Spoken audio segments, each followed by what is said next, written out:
Beberapa lembaga yang lahir setelah reformasi seperti KPU, MK, dan KPK diharapkan bisa mengawal agenda reformasi. Nampaknya sudah tidak sesuai lagi dengan semangat reformasi.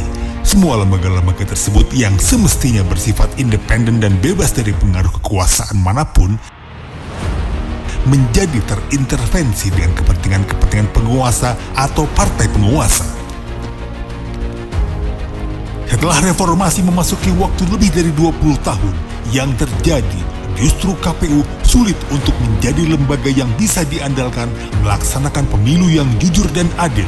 Sementara MK terlihat lebih pro kepada kepentingan penguasa atau partai politik dalam memutuskan gugatan dari masyarakat terhadap berbagai produk undang-undang yang menyangkut hak hidup warga negara. Yang terakhir, revisi Undang-Undang KPK yang justru melemahkan KPK dan membuatnya semakin tidak independen, yang pada puncaknya menjadikan pegawai dan penyidik KPK sebagai bagian dari eksekutif dengan merubah status mereka menjadi aparatur sipil negara. Kemana arah pemberantasan korupsi ke depannya oleh KPK? Apakah perubahan status pegawai KPK akan berpengaruh pada kemampuan penyidik mengungkap kasus-kasus korupsi? Masih perlukah KPK? Apakah betul tes wawasan kebangsaan di KPK membidik orang-orang tertentu yang dianggap tidak sejalan dengan penguasa?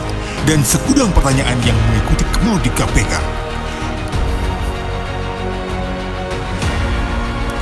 FTA menghadirkan tokoh, pakar, politisi, aktivis dalam dialog dan diskusi kebangsaan ini dengan tema KPK Pasca Menjadi ASN. Abraham Samad, mantan Ketua KPK. Rocky Gerung, pengamat politik. Diskusi akan dipandu oleh Hersubino Arif, wartawan senior Forum News Network. Forum Tanah Air adalah komunitas gagasan yang berupaya menyumbang pikiran semata-mata karena kecintaan kepada tanah air demi cita-cita kemerdekaan Indonesia.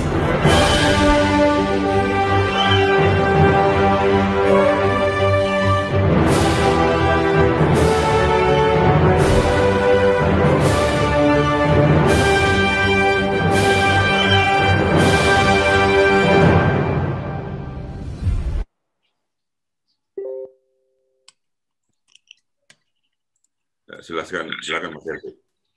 Ya, terima kasih Daeng Tata. Selamat pagi, Assalamualaikum warahmatullahi wabarakatuh untuk teman-teman yang ada di Indonesia. Selamat malam untuk teman-teman di Amerika, di Australia, ini juga pagi. Juga beberapa teman lain di kawasan Asia, Oceania. Saya tadi lihat ada yang dari Singapura, dan biasanya di Hong Kong, Taiwan juga bergabung.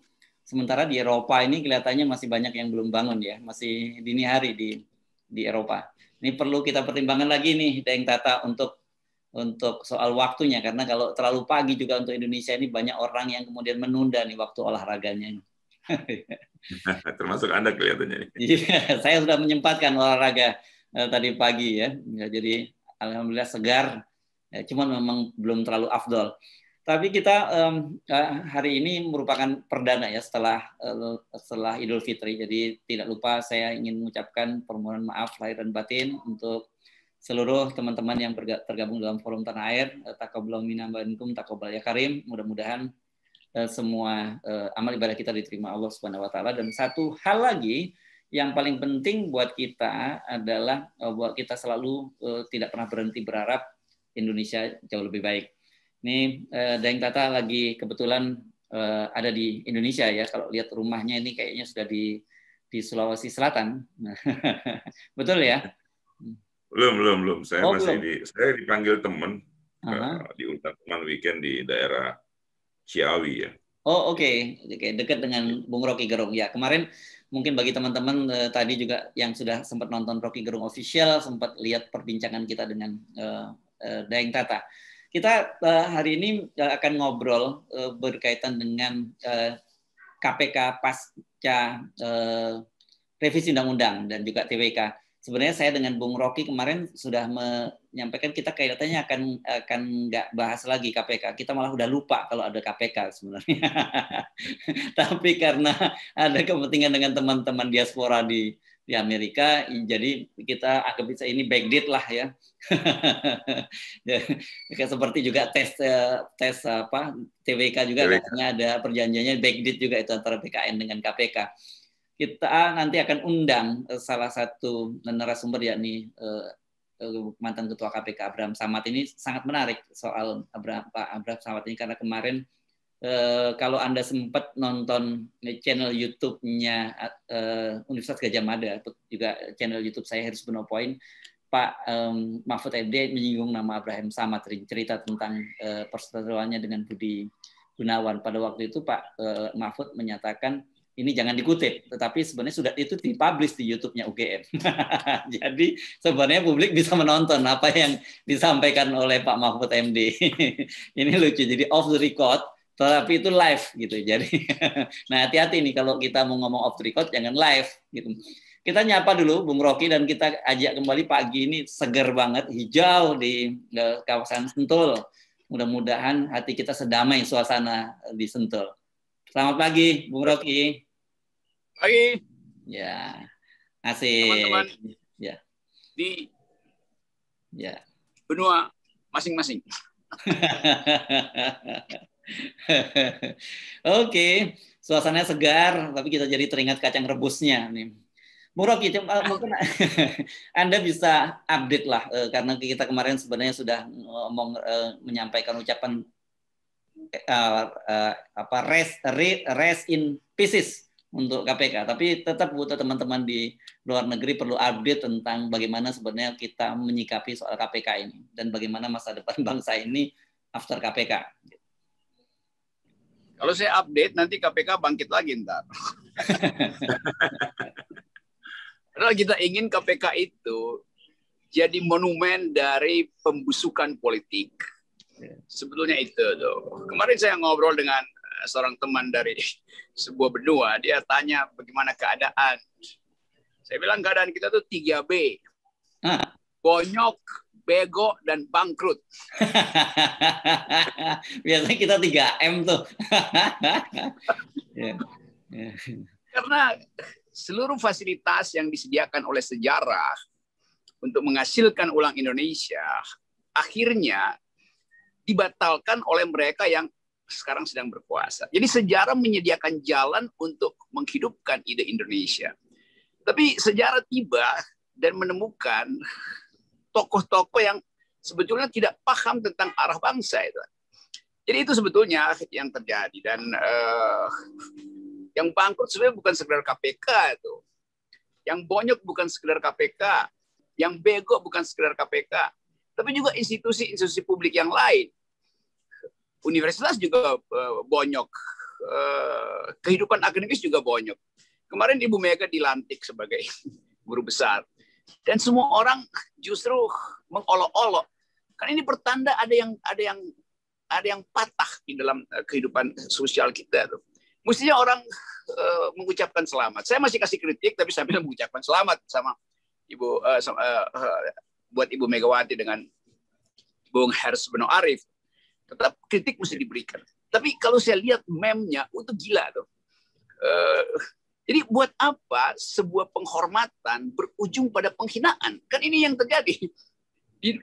Diberi penghormatan tapi justru dihina oleh warganya sendiri. Demikian juga KPK yang dulu adalah lembaga yang penuh kehormatan, akhirnya jadi lembaga yang dihina setiap hari oleh orang. Nah, kita ada di situ. Kalau kita telusuri prosesnya, itu artinya memang publik menganggap bahwa nilai yang ditanamkan untuk jangan korupsi akhirnya berubah menjadi silahkan korupsi. Karena nanti akan ada perubahan kurikulum di KPK. KPK pasti masih ada, tapi sebagai kantor aja. Apa yang dia akan lakukan? Dia akan lakukan aktivitas pemberantasan korupsi. Tapi apa yang akan dilakukan? Ya memberantas korupsi yang tidak di dalam partai-partai besar, dalam partai-partai pendukung rejim. Yang akan dicari adalah mereka yang bersembunyi di partai-partai oposisi, lalu dikulik-kulik di situ. Dan itu sebetulnya keadaan kita tuh. Nah, kalau kita bikin refleksi, apakah ini pertanda bahwa Indonesia sedang berantakan? Ini bukan pertanda berantakan, ini pertanda bahwa kita memang gagal untuk menitipkan amanah kepada rejim yang sekarang. Jadi itu pertanda. Jadi yang berantakan itu rejim, bukan Indonesia. Indonesia masih mengucapkan Indonesia Raya, masih percaya bahwa bangsa ini bisa tumbuh secara maksimal. Kemarin saya di Solo itu bertemu dengan millennials di Solo, ini di pusat kekuasaan dinastikal dari Pak Jokowi. Bukan Dan Gibran, semua ya? orang, Bukan Gibran, ya, bukan ketemu Gibran. saya ingin bertemu, tapi pasti pertemuan itu akan menghasilkan keputusan buruk nanti. Oke, lanjut. Jadi millennials, saya ngomong di sebuah forum namanya Millennials Reformis, kelompok perempuan millennials reformis.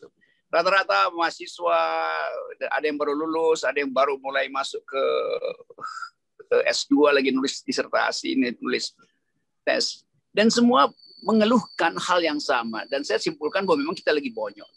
Tetapi mereka menganggap bahwa kendati KPK dibubarkan, tapi kita bisa bikin semacam disebut paguyuban reformis millennials untuk menghidupkan ide pemberantasan korupsi. Jadi Anda lihat misalnya bahwa nanti ada KPK sebagai institusi di Kuningan situ, ada kantor besar. Isinya adalah mereka yang berupaya untuk menghalangi perubahan politik akhirnya. Sementara di Solo yang adalah pusat kekuasaan Pak Jokowi, justru para reformis milenial ini berupaya untuk menghidupkan ide pemberantasan korupsi. Karena mereka tahu bahwa begitu ada korupsi, yang paling rentan terkena lebih dahulu adalah kaum perempuan. Karena kaum perempuan yang mesti mengatur budget pagi hari itu. Dan berarti itu sampai malam dia akan cemas dengan kesulitan ekonomi. Jadi kita lihat satu paket pembusukan tadi, pembonyokan tadi. Ada KPK yang dilumpuhkan, tetapi ada millennials yang menghidupkan kembali ide keadilan. Dan mereka sekarang berhadapan dengan Sri Mulyani yang memajaki isi dari piring di dapur, isi dari tempat bumbu mak-mak, isi dari keranjang telur melalui pemberian PPN tuh. Jadi mereka tahu bahwa begitu ada PPN, ada pajak terhadap sembako, itu artinya ibu-ibu, mak-mak yang pertama kali akan menderita karena mesti mengatur budget. Dan itu bisa menimbulkan berkelahi di dalam keluarga. Mungkin suaminya akan marah kenapa telur ceplok tinggal separuh, biasanya satu. Tanya sama Sri Mulyani, karena pajak telur dinaikkan itu. Jadi kita lihat bahwa ada korupsi di mana-mana, korupsi kebijakan, korupsi kaum intelektual, dan terakhir adalah korupsi moral. Apa itu korupsi moral? Mereka yang ada di pemerintahan nggak bisa kasih satupun kalimat untuk menerangkan bahwa ada yang buruk loh bangsa ini. Mesti ada 1-2 menteri yang mengucapkan bahwa kami mengerti apa yang dipikirkan oleh millennials di Solo. Kami mengerti apa yang dibicarakan oleh FTA. Nggak ada yang mau ngomong. Itu yang saya sebut sebagai korupsi moral. Mereka tahu keadaan, tapi dia diem. Nah itu pertanda bahwa kita memang udah bonyok, bego, dan bangkrut. Itu pengantarnya. Hersu, Tata, dan teman-teman semua. Waduh, ini ada singkatan baru ya. Kalau orang selama ini kenalnya 3M gitu. Memakai masker, mencuci tangan, dan menjaga jarak. Dan sekarang nih di Indonesia lagi kena DBD nih biasanya. Jadi menimbun, menguras, dan mengeringkan air-air di sendiri. Tapi ini Bung Rocky bikin singkatan baru 3B.